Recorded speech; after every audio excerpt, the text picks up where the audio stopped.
Okay, so good afternoon, everyone. This is going to be a presentation on the solicitation or application process for the Services Training Officers Prosecutors, also known as STOP, and Sexual Assault Services Program, also known as SASP, grants. These grants will be running for the calendar year. We'll go into more details on that in a minute, but if you aren't familiar with STOP and SASP, just as a quick introduction to those, these are grants that are from the Office of Violence Against Women passed down through our state. So these are VAWA specific. They're going to cover things like sexual assault, stalking, dating violence, with the exception being that SASP only covers sexual assault. Okay, so kind of an overview of what we're going to go over today in this presentation. We will touch on eligibility, a bit of information on STOP and SASP,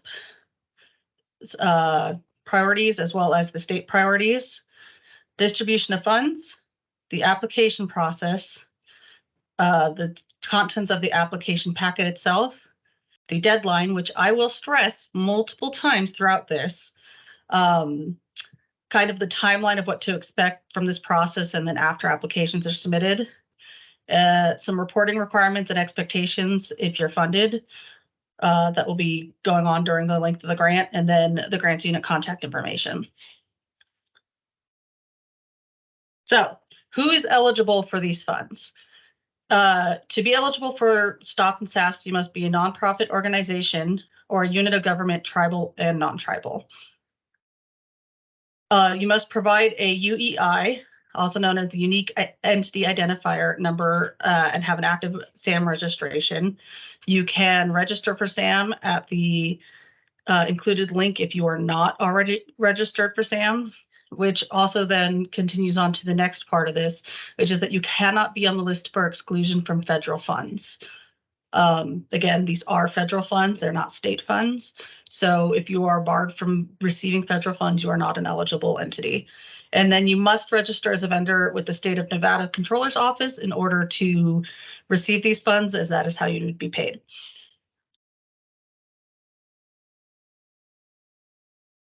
So starting with the federal purpose areas, these are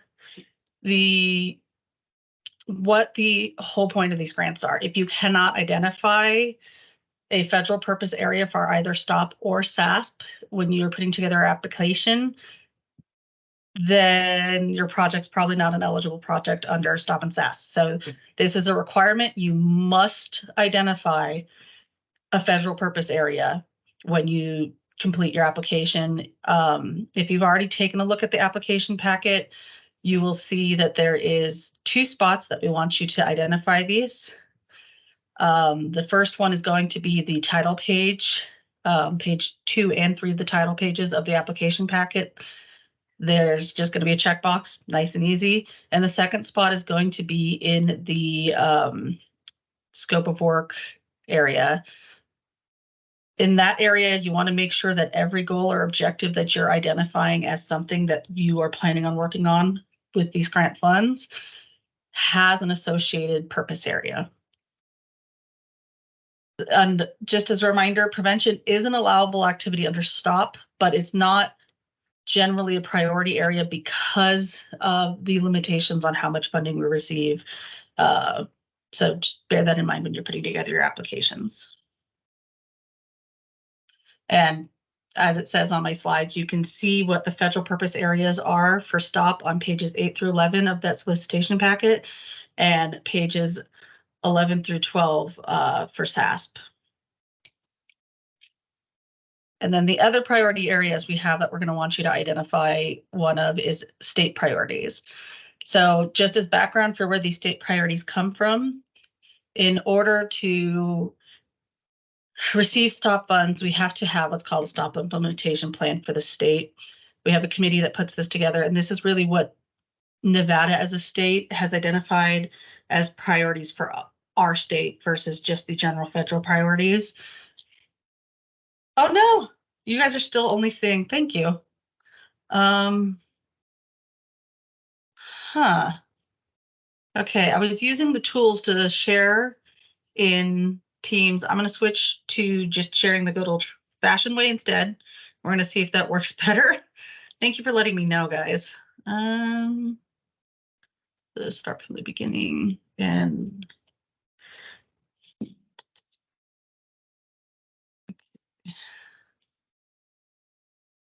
bear with me one moment while we handle this situation. I don't think it's really an online webinar until there's technical assistance. So I'm going to switch to sharing screen instead of sharing it this way.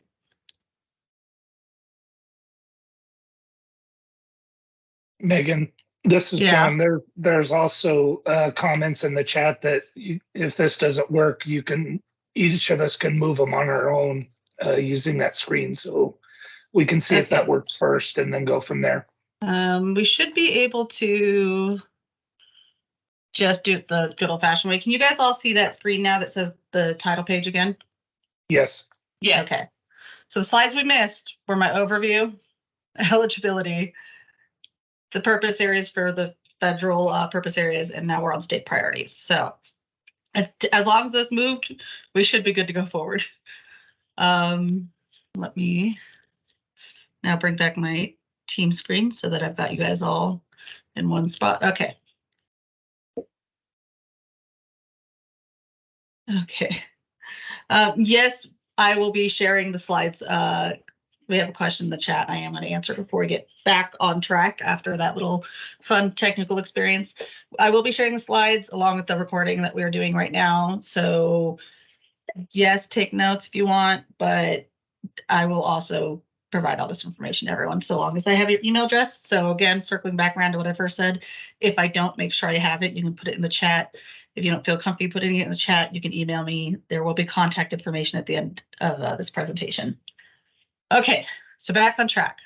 So state priorities are determined by an implementation plan that we put together as a state, we being various partners in different fields and different backgrounds that form a implementation planning committee.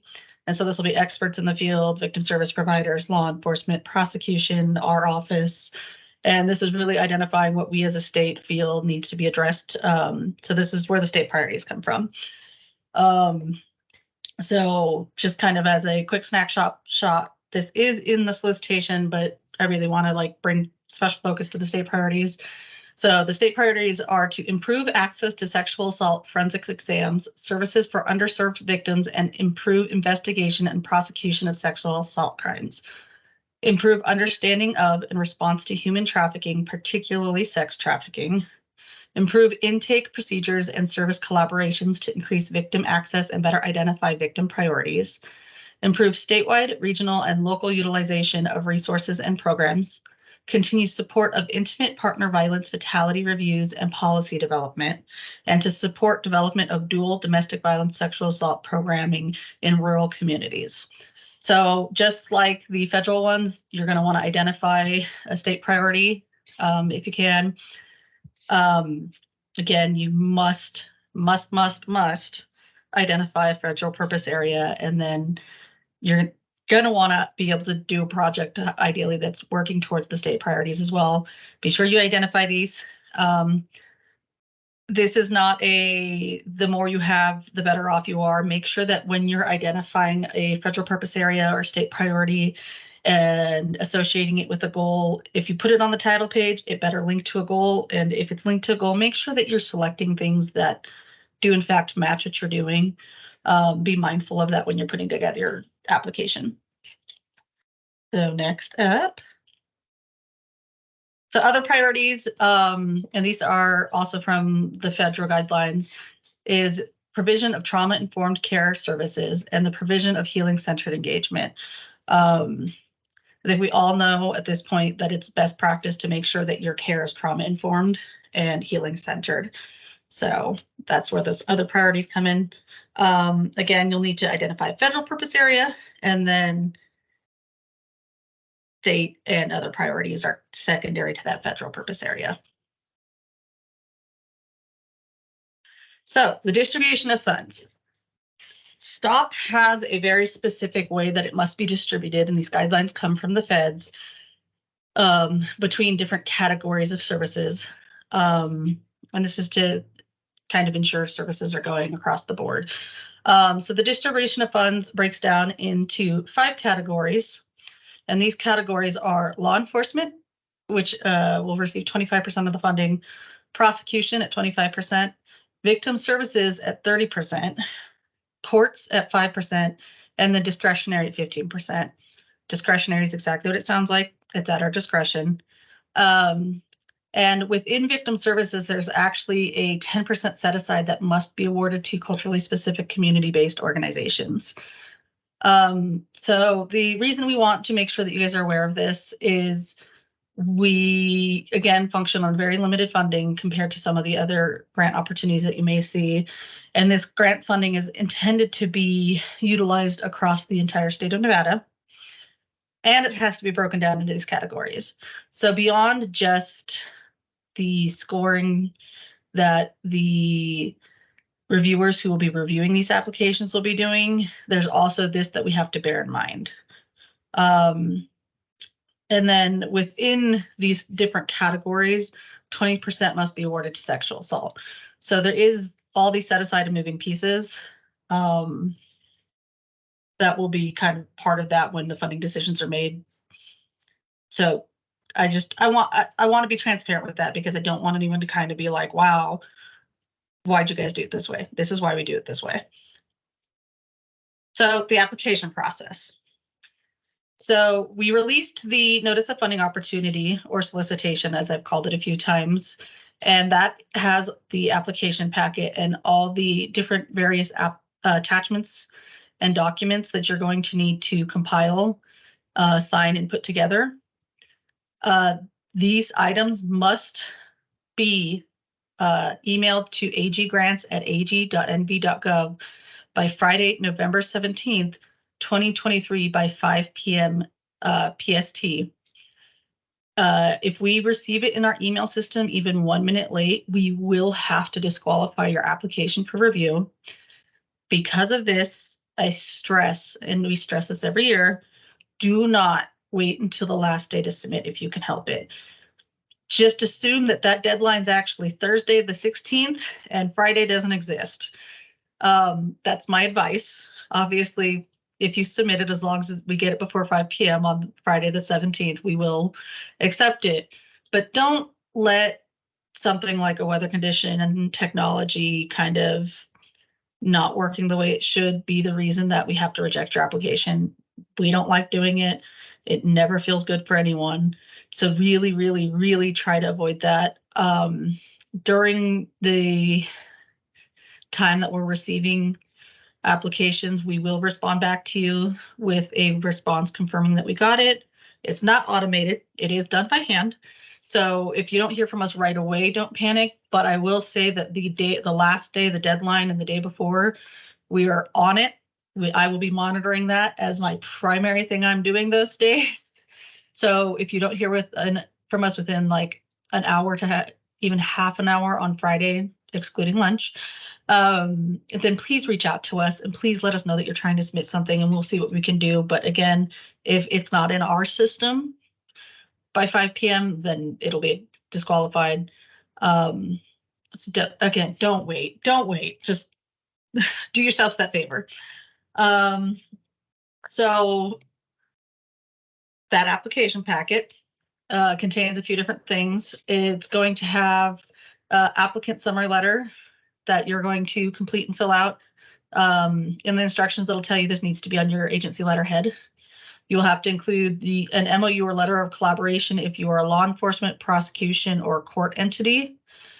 And you must have a letter of commitment or MOU if you are proposing to provide services at a location other than your own agency.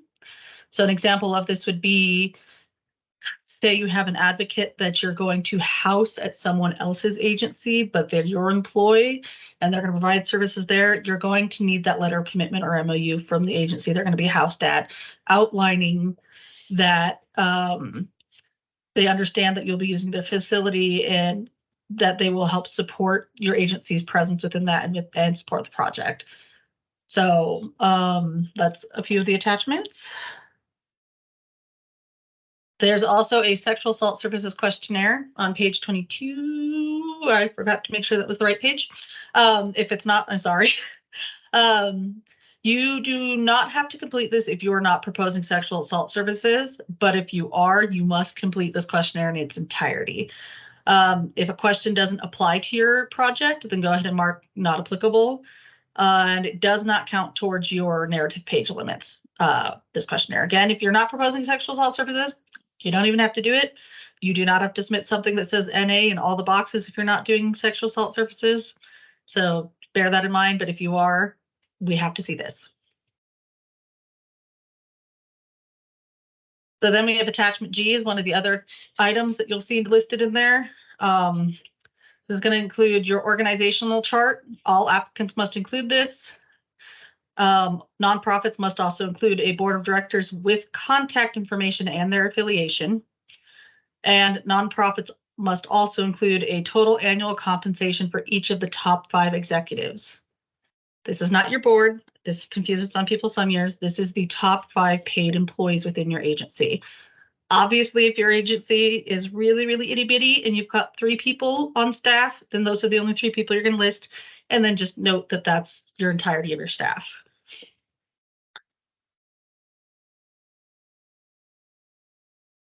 And then there's also an agency self-assessment questionnaire within this packet. You all must complete this and include it within the application. If you're a current subgrantee, it's the same form you've already completed, so you will still need to complete it and include it, but it's not anything new. So you should be used to seeing that item.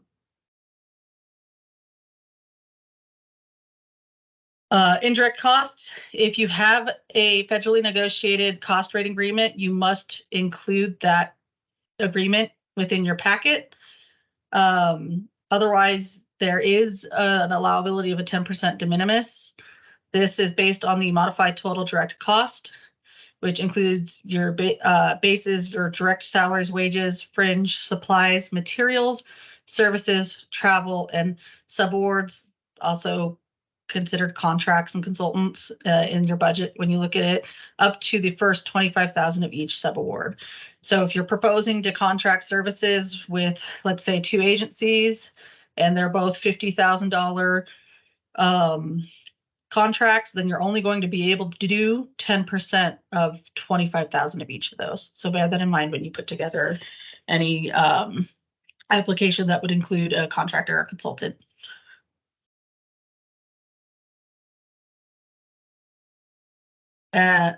Next attachment that you'll need to include is going to be a cost allocation table. So we provide a template for this one.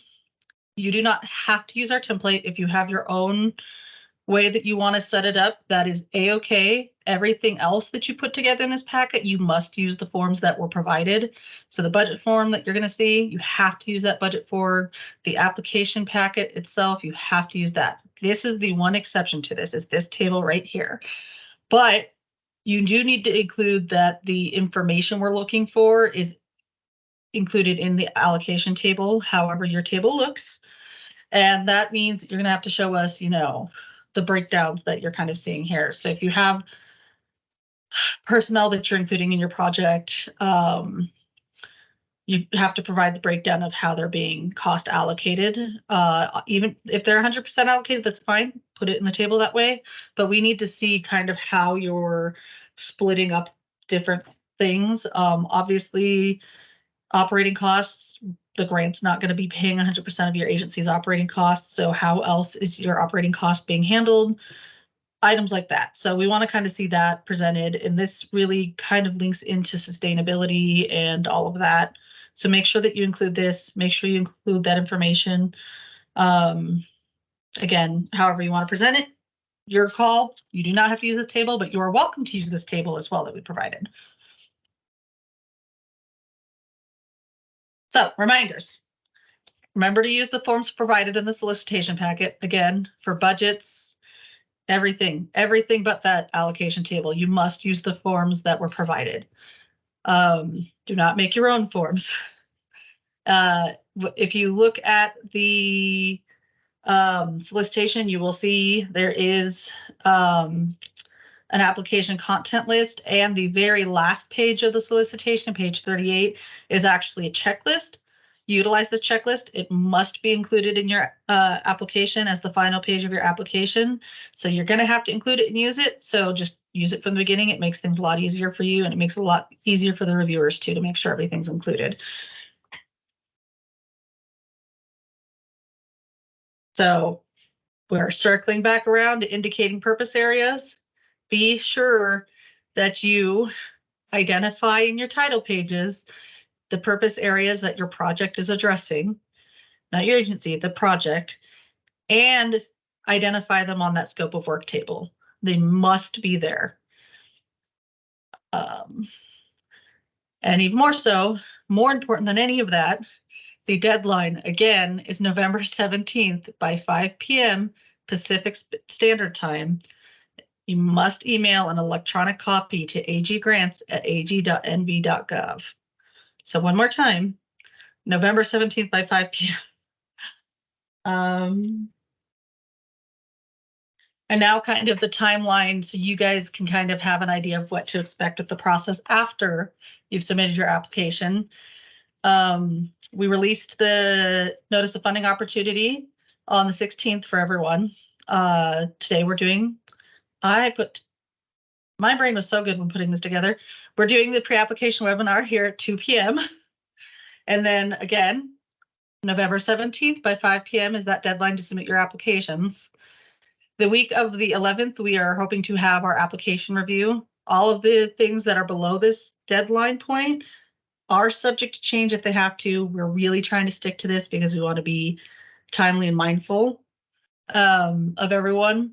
So we're hoping to do the application review the week of the 11th so that we can get funding recommendations based on those reviews to our chief financial officer by the 19th and get things approved from the higher ups. So that by the 29th, we're able to email out award letters and any award documents that we can, or request any additional documents we'll need to put out those award documents, so that we may begin funding January 1st, 2023. So the cycle for these awards begins January 1st, 2023, and will run till December 31st, 2023. So it's going to be a calendar year, nice and easy to track.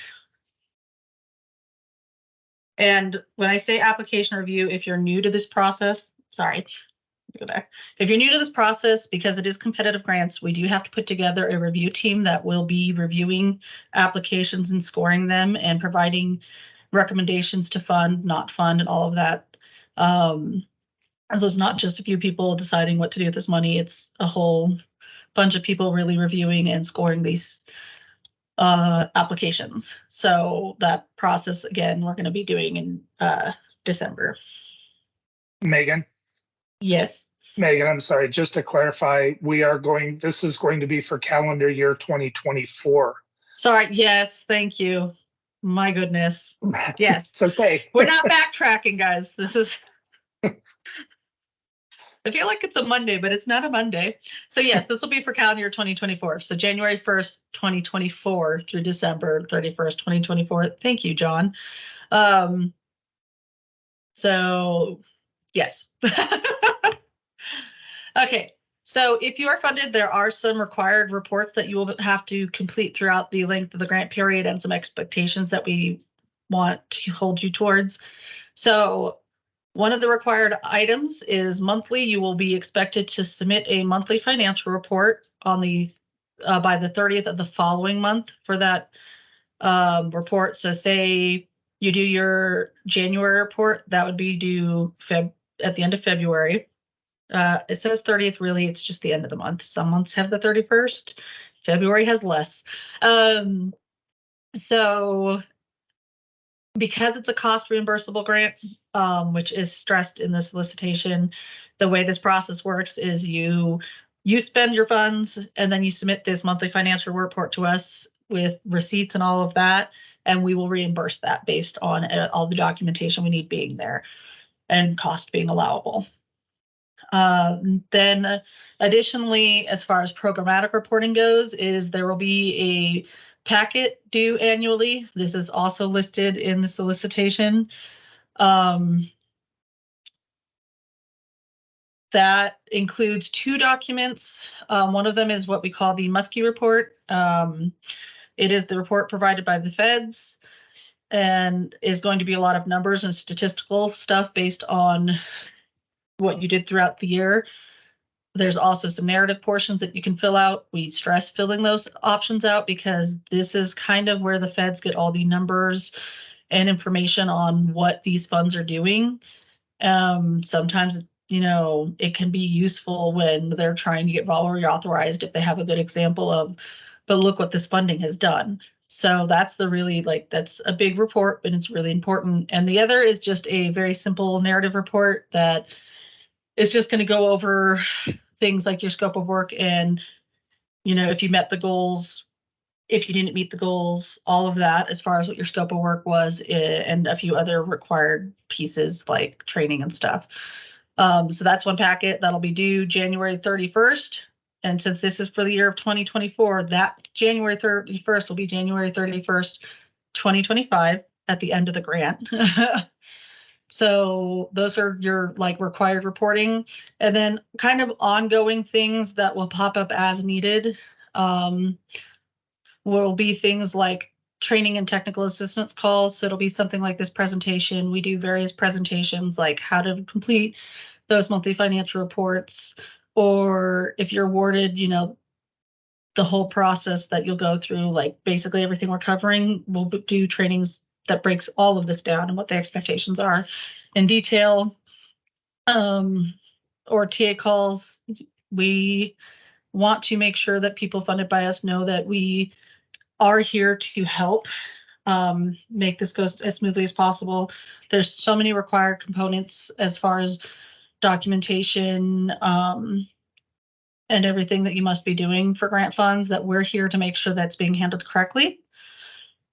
Which means providing you the support that you need to make sure it's being handled correctly. We're not just here to hit you guys over the head with compliance checks and stuff like that. We want to be supportive. So if you are struggling with something as simple as how to do your monthly financial reports, or is this allowable under the grants, we're here to talk to you about that, and we're here to help you in any way we can with the grant. So we'll do TA calls. Whether that's required or not, it honestly depends on risk assessments. And or if you are funded and you're delinquent in reporting, you might end up having to do TA calls. And we expect if you have us reach out to set up a TA call, we expect you to participate in that TA call, because again, we're trying to help support you and make sure that things are going successfully. And then also there's going to be on-site review or site visits. This is a requirement on grants. We have to make sure that everyone that is funded has received one of these every so often. So if you're a new agency with us and you get funded, you will be expected to do an on-site review or site visit. This is not an audit. It's nothing scary. It's just to make sure that all the various components of the grant that need to be in place are in place. And if they're not, to allow us to provide that technical assistance and provide you what you need to make sure that that is in place. So this will be policies, you know, ADA compliance of your building, stuff like that. So that's another ongoing expectation. And then just in general communication with our staff. We try to be really welcoming. Obviously there's deadlines like the monthly financial reports, but if you guys are struggling with something, we want you to feel welcome to reach out to us and let us know that you're struggling with something. And we want to be able to provide that assistance. Or if we're asking for documentation, we want you to be able to respond to us in a timely manner. And even if you just want to reach out and tell us the successes of your agency, we love that. We love to know that programs are thriving, not just getting by. And we love to hear about the hard work that everyone's doing. So it's kind of the communication expectations. And we communicate through email, phone, sometimes in person. So variety of ways that we communicate with you guys. And so on the communication note, this is our contact information. We do have one specific main grants email. that if you reach out to that one, any one of the 4 of us in this unit can see it and respond to it. And that's the aggrants@ag.nv.gov email. That's where you will send all your reporting. That's where you will send this application that is due November 17th by 5 p.m. So that is like the big email to know. But if you ever need to reach out to anyone else directly, we do have John DeCoco. He's our unit manager. Stephanie Isaac, who's our administrative assistant. And if you're funded, you will probably get to know her decently well, as she handles a lot of the front end of your financial reports. Jean Booth and myself, who are both grants and projects analysts. I specifically work on our Stop and SAS grants, which is what this application's for. So if you have questions after this presentation, you can totally reach out to AG Grants, but you can also reach out to me. When in doubt, just put multiple emails on there and we'll get them. And the notice of funding opportunity and all these documents that are required are all available on our website. There's a link here. It'll be under, if you scroll, it'll be under the Violence Against Women Act section. So you should be able to access this all there. If for some reason it's giving you grief, you can email us and we'll resend them if you need these documents again. And we're almost there. We're almost to the question section. So keep bringing in your questions, guys. I see them going off in the chat. Okay, so just a quick attribution statement. This webinar was supported by grant number 15 JOVW 23 GG 00592 STOP and 15 JOVW 23 GG 00648 SASP, which were awarded by the OVW U.S. Department of Justice. Wow. The opinions, findings, conclusions, and recommendations expressed in this workshop are those of the presenters and do not necessarily reflect the views of the Department of Justice. Also, as a note, all materials created through these grant funds must clearly be labeled with this attribution statement. So if you're funded, this is the attribution statement that you will actually utilize if you do any sort of materials like this presentation.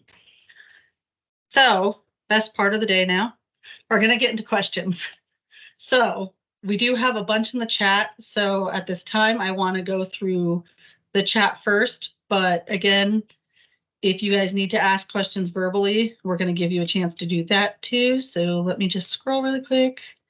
I kept seeing a lot of the intros, so I think we can scroll past those. Okay. So I addressed earlier, we will be sharing these slides and this recording, so you can rewatch, you can read through the slides, you'll have access to all the links and contact information in the slides. Funding, how much funding is available? Off the top of my head, I do not have an answer for you. Part of that is because while we have our federal awards, we may potentially reallocate some of the previous year. So I don't have a hard set number, which kind of leads into if there's a funding ceiling. My watch. If there is a funding ceiling, if you are returning subgrantee, I would kind of keep in mind what you've kind of historically been receiving, but mostly ask for what you need. Know that the funding is limited. I have less than, I know on Stop we have less than $2 million to like allocate statewide. So kind of keep in mind that the funding is limited. Keep in mind that I will say Victim Services has the most applicants and is only 30% of the pie when it comes to Stop. 100% of the pie when it comes to SAS, but only 30% for Stop. So I can't really give you, there's no ceiling, but I would just keep in mind that the funds are limited and kind of be really mindful of what your needs are. Know that I can't fund a bunch of positions for every agency 100%. I can't fund, you know, big things because the pool of money has to go a long way.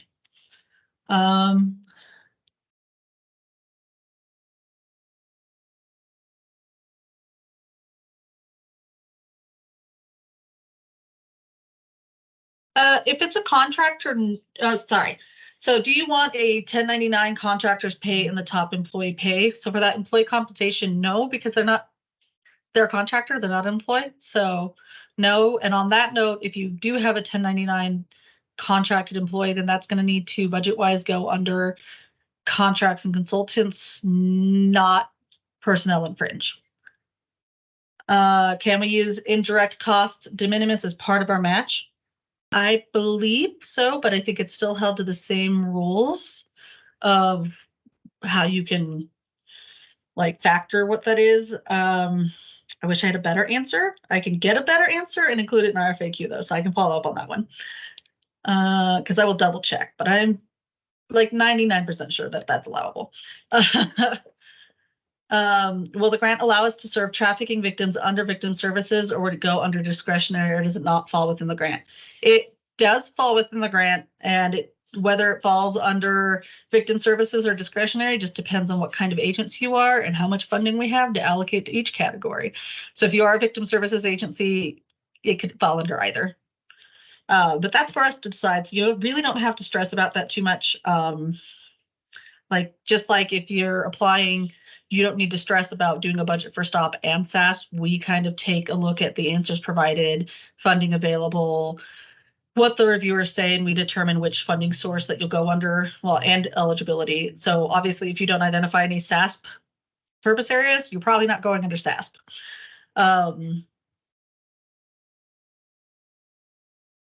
So do people who review and score these applications understand other victim services funding sources? I had one comment about our application asking to explain more about VOCA cuts, which is due to a lack of VOCA funding, not because our org lost funding specifically.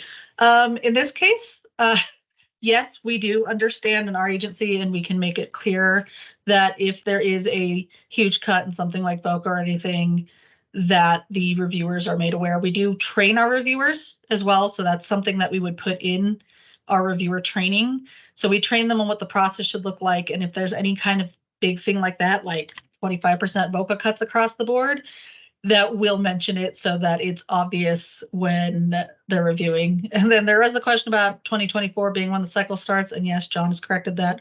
We start January 1st, 2024.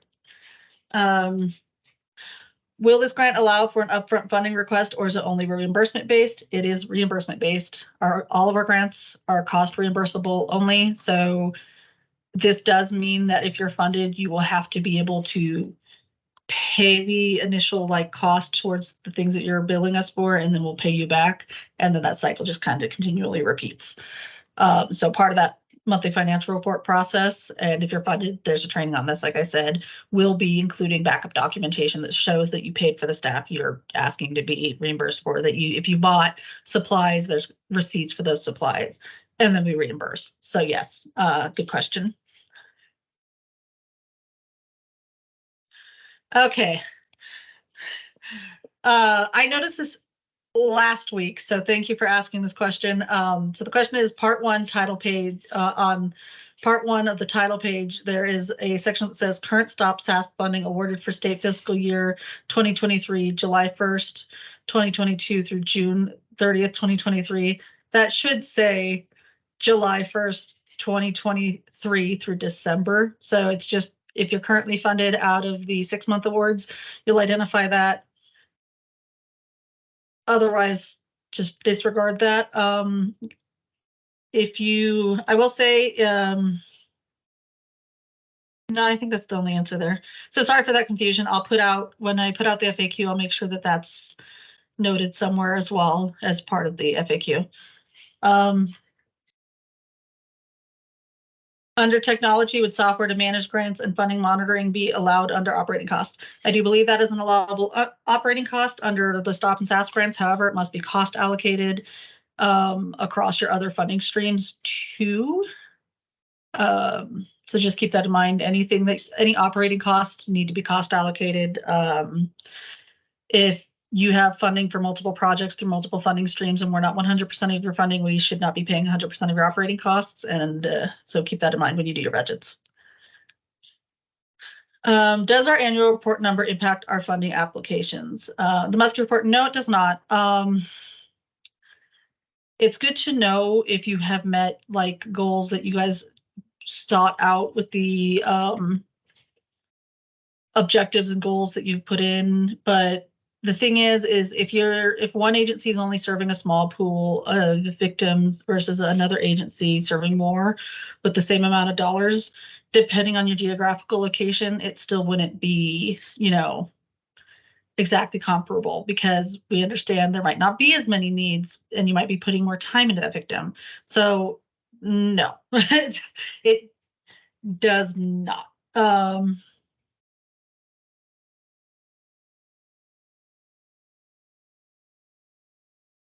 I'll put out a thing. So there's a question about if we can mention how much funding is available in the last few years.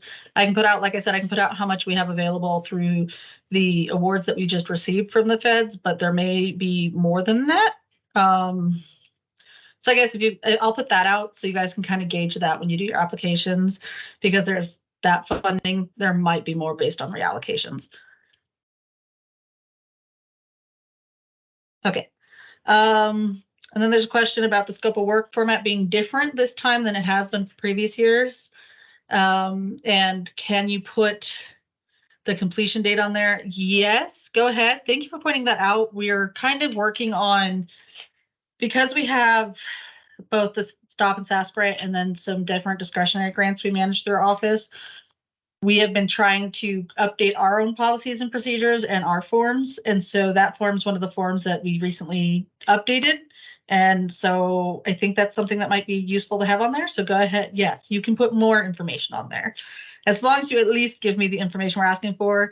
I think one of the main reasons we didn't put completion date on there is you just have to make sure it's completed during the length of the grant. So we assume that it will be completed by December 31st. But if it's completed before then, fantastic. Okay. If space to meet the needs of our survivors is an issue, could part of the funding be used for moving and possible improvements under operations? I don't think that we can pay for your moving expenses as an agency under Stop and SASP. Just like we can't pay for construction or anything like that. That's like a very strict no. So unfortunately, no, we cannot. Okay. I think that's the last question I saw in the chat. If anyone wants to unmute themselves and ask questions, you're welcome to do so now. Oh,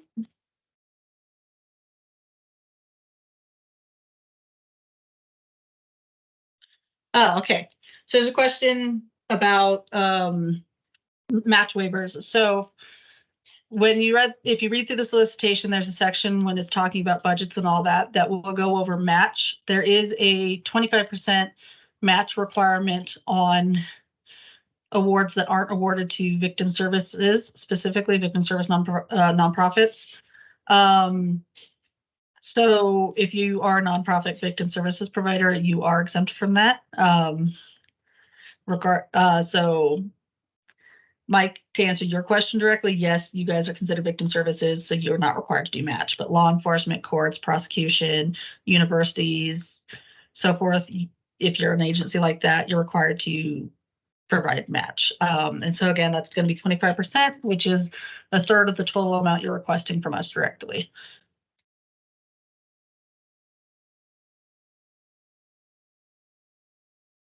I raise my hand. I have a question. Yep. This is Amanda. I'm with Nevada Urban Indians. My question is about the collaboration piece on page 15. It's also listed on page 12, where it talks about the degree of community collaboration proposed to meet the needs of victims in the service area. So we do work with several other agencies, but can you describe the collaboration you're looking for? Okay, hold on. Let me scroll that page. See, it mentions it on 15. Okay. The third bullet. Okay, so with the VAWA funds, one of the priorities is really making sure that collaboration is happening between agencies. That's why there's MOU requirements for law enforcement and courts and prosecution to work directly with victim service providers, is to really build that collaboration. So trying to think of how to word what I'm trying to say. So when you kind of go through your narrative, the way scoring works is reviewers will kind of go through and score each section. There's a scoring rubric that they have to adhere to. And one of those sections is collaboration. So collaboration happens to be one of the sections that they're going to look at. If you were an agency that's sitting here proposing to serve a community that has other agencies doing similar work and you're trying to say, no one else does the work we do, we're the only ones. That's kind of what we're looking not to see. It's okay, obviously, you don't have to do all your work with every agency ever, but we do want to make sure that agencies are collaborating and there's not duplicative services that could, that you guys could kind of be aiding one another with, if that makes sense. So that's kind of what that means by that. So make sure that when you do things, like there's a collaboration table in there and there's a section that asks about other agencies doing similar work. Make sure that you're just open and honest about if there's other agencies doing similar work and who your collaborative partners are, because I do know that everyone collaborates in some extent. So we want to see where that collaboration is happening and foster that continued relationship building among service providers, law enforcement, prosecution. So that's really the intent behind that. Thank you. Appreciate that. This is Alyssa with Domestic Violence Resource Center. If I may kind of talk a little bit more about the collaboration piece. Absolutely. And I would just like to make note that, even if we are providing similar services, the demand from the population far exceeds even the small number of agencies doing similar activities. So, I'd like to make that comment. Yeah, no, absolutely. And like, guys, when you do that section, obviously in communities where there is more than one provider doing similar work, mention that provider. If you collaborate with them, let them know, let the reviewers know that you collaborate, but that your services are still needed because there is an excess number of clients or geographical issues, because just because you're in the same city doesn't mean you're serving the same part of that city, or cultural, barriers and all that. So just make sure that you guys mention that. Like I said, there's just a big stress that collaboration and communication is occurring between agencies. Yeah, thank you. Yeah. And actually, if you don't mind, I just have one other question. So there is this theme through some of the state grants of a wait list. And as our practice for an organization, we don't maintain wait lists because we have decided that if we can't provide, let's say in this situation, legal services to someone, we're going to place them with, again, we're collaborating. We're going to place them with, or refer them to Washoe Legal Services or to Safe Embrace or to Nevada Urban Indians, any of the other providers. And so that's why we don't have a wait list. And I've just seen that on my comments that they don't believe, or is that a good practice to not have wait lists? So I just kind of like to maybe open up that discussion, maybe for your reviewers, or, what is the thought process within the department as far as wait lists go? Okay. Yeah, I don't really have like an official comment on what our opinion on wait lists are, but like that explanation is a great explanation. And because it is a part of this year's solicitation, explain it that way. So one of the biggest things that I would say to anyone applying is be just super direct and super blunt. So just be blunt about it. Thank you. Yeah, we try and we do. So okay. I will let you know, I did make a note of your concern about that question, and that's something that I think is going to be great discussion. It'll be great discussion when we're putting together the next solicitation even. And I mean, if you guys think it would be beneficial, it's something we've looked at doing before, like we haven't, and I don't know why we haven't, is one of the things that I really want to make sure that we do is a survey to gauge applicants' opinion of the solicitation and any concerns or things that you find confusing, things that you think might need to be addressed, just like that situation. We love that feedback. We are open to that feedback. If you have more feedback, you are welcome to send it my way, and we will definitely take that into consideration when we're putting the solicitation together. Because while there's things that we're required to put in, we also want to make sure that what we're putting in there makes sense and meets the needs of our state, not, you know what I mean, and is accessible to our different service providers and agencies that are applying. Thank you. I really appreciate that. Okay. I do have another question in the chat. What are some of the items we can use as indirect costs? For indirect, you don't have to list any items specifically. You just have to put the total that's either the 10% or based on the indirect cost rate agreement you might have. So if you already have a federally negotiated indirect cost rate agreement, that agreement should tell you what kind of items that can, that percentage is derived from. Otherwise, it's, you know, like I said, it's going to be 10% of the total that you're asking for, with the exception being that you can't request more than 10% towards every 25,000 or up. Wow, this wording's weird. You can only ask for 10% of a contractor or consultant up to $25,000 worth of that. So $2,500 worth. I don't know if I made that more confusing. So, but yeah, so you're not going to list out, unlike every other part of the budget, I wouldn't list out anything. If the budget form looks like you have to list things out, I would just on the line item say 10% and list which categories you're getting it out of. So if you're doing the de minimis, it would be out of fringe, personnel, operating expenses, whatever you're deriving it from.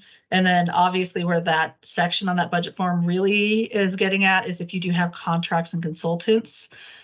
Again, say you were doing 2 awards of $50,000, you'd put who that contract is and only 10% of 25,000 of that award. So that's kind of why there's a breakdown this time for indirect cost. But if you're just doing 10% and you don't have anything weird to worry about like that, then you can just say 10% of in each total line. I hope that makes sense.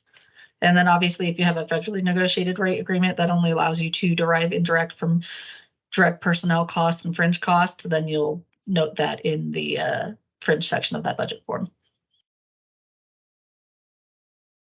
All righty, we are almost to 3 o'clock. Does anyone else have any more questions for me at this time?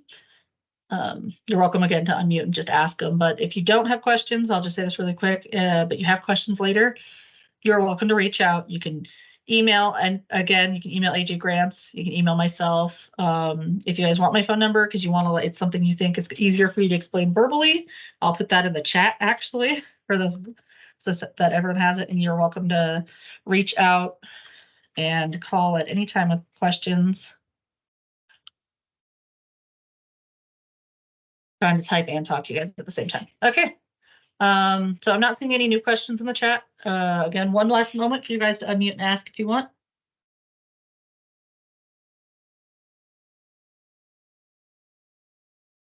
So, okay. So just a reminder, if you're not already on my list and you want any information, please drop your email in the chat for me, and I'll make sure that you're added to the list for these. I will send the slideshow and the recording once the recording is able to be sent. I have to go through IT for that, so it's not going to be today. But as soon as it's ready, I'll send it out. And then additionally, if you're on our list, I'll send out a frequently asked questions once we compile that. And any other resources that we might have for you guys, we'll send out to that list. All right. Well, thank you guys for attending. I hope to see you guys' applications. Remember, get them in by November 17th by 5 p.m. Thank you. Thank you, Megan.